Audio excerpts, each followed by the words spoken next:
راځئ چې په دې ویډیو کې د اطلاعنامې درجه بندي په اتومات ډول سره زده کړو. نو زه راځم دلته لاندې درجه بندۍ خانې ته.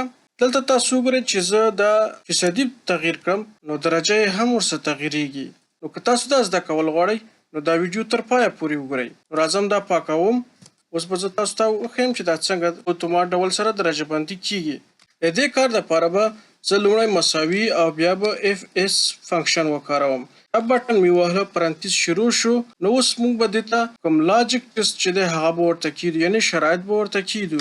لومړی ورته ووایو چې دا خانه وګوره، که دا چیرته لویه وه یا مساوي وه د نوي، نو هغې خانې ته پوره کامه مې ولګوله. بیا به موږ ورته څه شی کیدو؟ تاسو ورته کولی شئ دلته الف کیدی.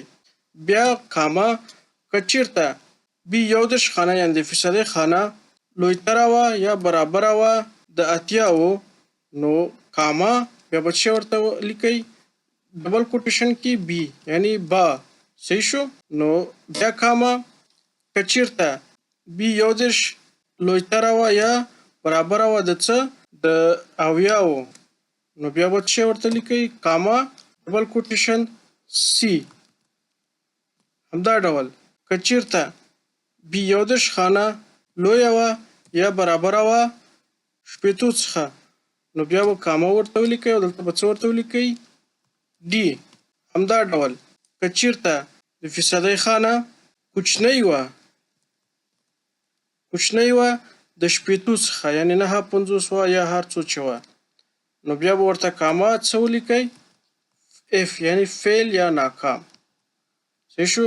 پرانتیز بندوم او انټر وهم. نو دا دی.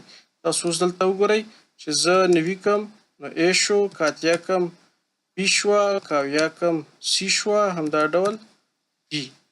9.50 یا که د 80 نه کم نو اف یا فیل یا ناکام شو. نو امید چې دا تاسو زده کړي وي. د دا ډول ویډیوګانو لپاره زما اکاونټ فالو کړئ، لایک او شیر مو هیر نشي. ښې چارې.